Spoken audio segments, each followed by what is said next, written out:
Hello, এখন বাজে হচ্ছে ৭টা ৫৬। আমার ঘুম থেকে উঠতে আজকে একটু লেট হয়ে গেছে, কিন্তু ব্যাপার না, শুরু করা যাক।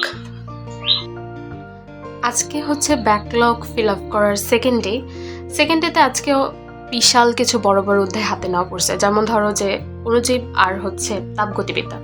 অণুজীব অধ্যায়টা এর আগেও আমি যদিও কয়েকবার পড়েছি, কিন্তু সমস্যা হচ্ছে এই অধ্যায়টা এতটাই বড় আর এতটাই ইনফরমেশন দিয়ে ভর্তি যে বারবার করার পরেও অধ্যায়টা মাথায় থাকতে চায় না। কিছু কিছু ইনফরমেশন অবশ্যই মাথায় থাকে, তবে অনেক ডিটেইলস কিছু ইনফরমেশন আছে যেগুলো মাথায় রাখা একটু কঠিন। তবুও চেষ্টা করছি যতটা পারা যায় মাথার মধ্যে ঢুকায় নেওয়ার জন্য, কারণ পরীক্ষার আর মাত্র কিছু দিন বাকি।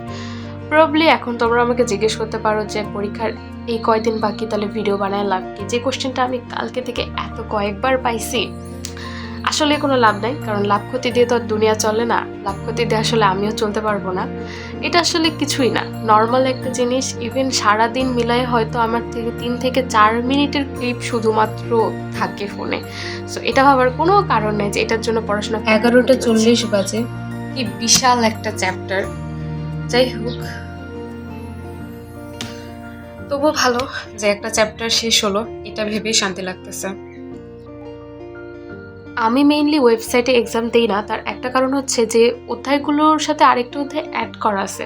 তো এজন্য আমি যেটা করি সেটা হচ্ছে আমি অন্য একটা অ্যাপসে যে এক্সাম দিই, এখানে ইচ্ছা মতো এক্সাম দেওয়া যায়, যেটা খুবই ভালো দিক। আমি চাইলে 50টা 55টা ইচ্ছা মতো প্রশ্ন সিলেক্ট করতে পারি, টাইম সিলেক্ট করতে পারি, দেন নেগেটিভ মার্কিং থেকে শুরু করে সব কিছু ইচ্ছা মতো সিলেক্ট করা যায়, টপিক সিলেক্ট করা যায়, যেটা আমার জন্য খুবই ভালো একটা দিক। একটা করে চ্যাপ্টার শেষ করার পর ওই চ্যাপ্টারের এক্সাম দেওয়া যায়।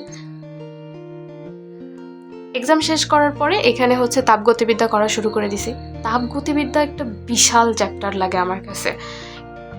ইভেন কিছু কিছু কনসেপ্ট তো এমনও আমার কাছে এখনও স্টিল না, ওই কনসেপ্টগুলো আমি বোঝার চেষ্টা করি, যদিও বা ওইটা অ্যাডমিশনের জন্য তেমন একটা দরকার নেই, কিন্তু আমার কাছে বুঝতে ভালোই লাগে, খারাপ লাগে না আসলে।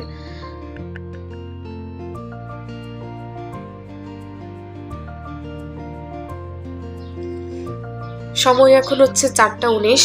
আমি এখানে শুধুমাত্র হচ্ছে কার্নো ইঞ্জিন পর্যন্ত করছি, বাকিটা ইফতারের পর করা যাবে, কারণ আজকে আমরা ইফতারি বানাবো। এখানে শুধু কিছু কিছু ক্লিপ দেখছিলাম ক্লাসের। এর একটা কারণ হচ্ছে আমি দেখছিলাম যে কিছু কিছু আমি ভুলে গেছি কিনা।